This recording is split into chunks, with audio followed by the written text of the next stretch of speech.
Olá, hoje eu queria falar com vocês sobre infecção hospitalar. O nosso corpo hoje, por força da invasividade da medicina, ele é perfurado por catéteres, cada vez mais temos cirurgias avançadas, e mesmo o trauma das ruas faz com que nosso meio interno seja, digamos, invadido por germes, que às vezes no ambiente hospitalar são mais agressivos. A infecção hospitalar hoje acomete cerca de 15% dos pacientes internados no Brasil e, de acordo com o Ministério da Saúde, é responsável por cerca de 100 mil mortes anuais no nosso país. Bom, a história da doença mediada por germes e a descoberta da infecção hospitalar, ela teve alguns heróis. Alguns foram bem reconhecidos, como Pasteur e Koch. No entanto, há um médico que não teve o reconhecimento adequado. Chama Ignaz Philipp Semmelweis. Esse obstetra húngaro foi o primeiro a demonstrar de forma cabal a existência da infecção hospitalar. Ele foi, digamos, rejeitado pela sociedade médica vigente e morreu tragicamente. A sua vida é tão dramática que mereceria um filme, e eu humildemente quero prestar uma homenagem a esse grande precursor da descoberta da infecção hospitalar. Semmelweis nasceu numa pequena cidade da Hungria, Effen, em 1818. Seu pai, um comerciante, queria que ele fosse advogado. E ele foi então enviado para Viena, a capital cultural do mundo, ou uma das capitais culturais do mundo à época, e que certamente era a meca da medicina mundial. Conhecendo esse mundo médico, e principalmente a figura de um patologista, Karl von Rokitansky, que fazia autópsias e investigava de forma objetiva a origem das doenças, ele deixa de ser advogado e vai ser médico. Ele não foi aceito na enfermaria de Joseph Skoda, na época o maior clínico do mundo, e ele então preenche uma vaga de um assistente que tinha sido afastado da maior maternidade de Viena, Allgemeines Krankenhaus. Lá ele começa a se dedicar a um problema muito importante. Por que a mortalidade pela febre puerperal era maior na enfermaria dos médicos do que na enfermaria onde os partos eram feitos pelas enfermeiras? Esse gigantesco hospital, a Allgemeines Krankenhaus, foi o laboratório natural onde Semmelweis pôde fazer detalhadas observações clínicas e chegar a uma hipótese sobre a febre puerperal. Ele notou que a febre puerperal era muito mais frequente nas pacientes que eram examinadas por médicos, que vinham da sala de autópsia, onde tinham também feito autópsia nas pacientes que tinham morrido de febre puerperal. Como eles usavam a mesma roupa e não lavavam as mãos adequadamente, ele cria a ideia de que partículas cadavéricas seriam transportadas da sala de autópsia às pacientes, fazendo do médico o transmissor. Essa ideia ganha força quando um colega seu, Kolecka, se fere durante uma autópsia, se fere com o bisturi de um aluno e desenvolve sintomas semelhantes às mulheres que tinham febre após o parto. Com isso, ele cria a hipótese de que quem eram os transmissores da infecção hospitalar eram os médicos. A Faculdade de Medicina da Universidade de Viena possuía uma ala de médicos, digamos, mais progressista, mais aberta para os novos ensinamentos e os novos aprendizados. Esta ala era, digamos, liderada por dois grandes médicos. Joseph Skoda, considerado o maior clínico do mundo, e Ferdinand von Hebra, o pai da dermatologia.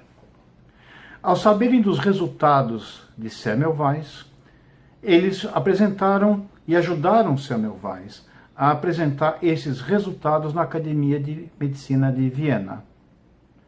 A reação não foi a melhor possível.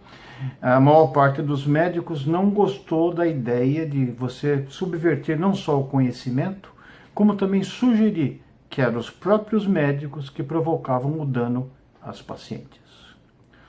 Outros que assistiram à reunião por exemplo, o professor de obstetrícia da Universidade de Kiel, na Alemanha, ficou tão, digamos, perturbado pela ideia, pelo conceito de que ele poderia ter contribuído para a morte de centenas de mulheres, que no caminho para casa ele se joga sobre os trilhos de um trem e se suicida. Mas o drama não acaba por aqui. Após sua apresentação na Academia de Medicina de Viena, Semmelweis começa a implantar na sua enfermaria, a enfermaria que lhe correspondia na maternidade, métodos de higiene. O médico não só devia lavar as mãos e trocar de roupa quando ele vinha da sala de autópsia para examinar os pacientes, mas também lavar cuidadosamente as mãos numa solução de cloro entre o exame de uma paciente e outra.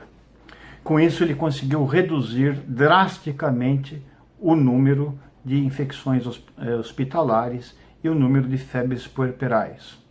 Ele consegue chegar próximo à taxa de infecção da enfermaria das parteiras.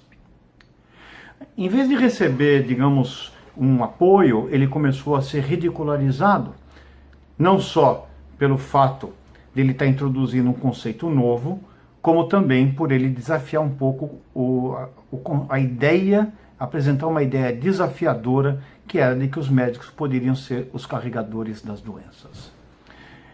Além disso, havia um clima político esquisito no Império Austro-Húngaro. A Hungria tinha se levantado contra a Áustria, tentando se separar e ter identidade nacional. Ela perde essa revolução em 1848. E com isso, um médico húngaro com ideias revolucionárias começa a ser cada vez mais combatido. Semmelweis, então, é obrigado a deixar a universidade em 1850, voltando para Budapeste. Lá, ele tenta reconstituir a sua vida na Universidade de Budapeste e impor a sua visão sobre a infecção hospitalar.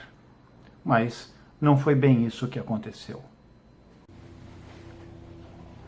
Após algum tempo, Semmelweis começou a ser rejeitado pela Sociedade Médica de Budapeste. Também lá, no seu país, o conceito de que médicos poderiam transmitir doenças não foi bem aceito.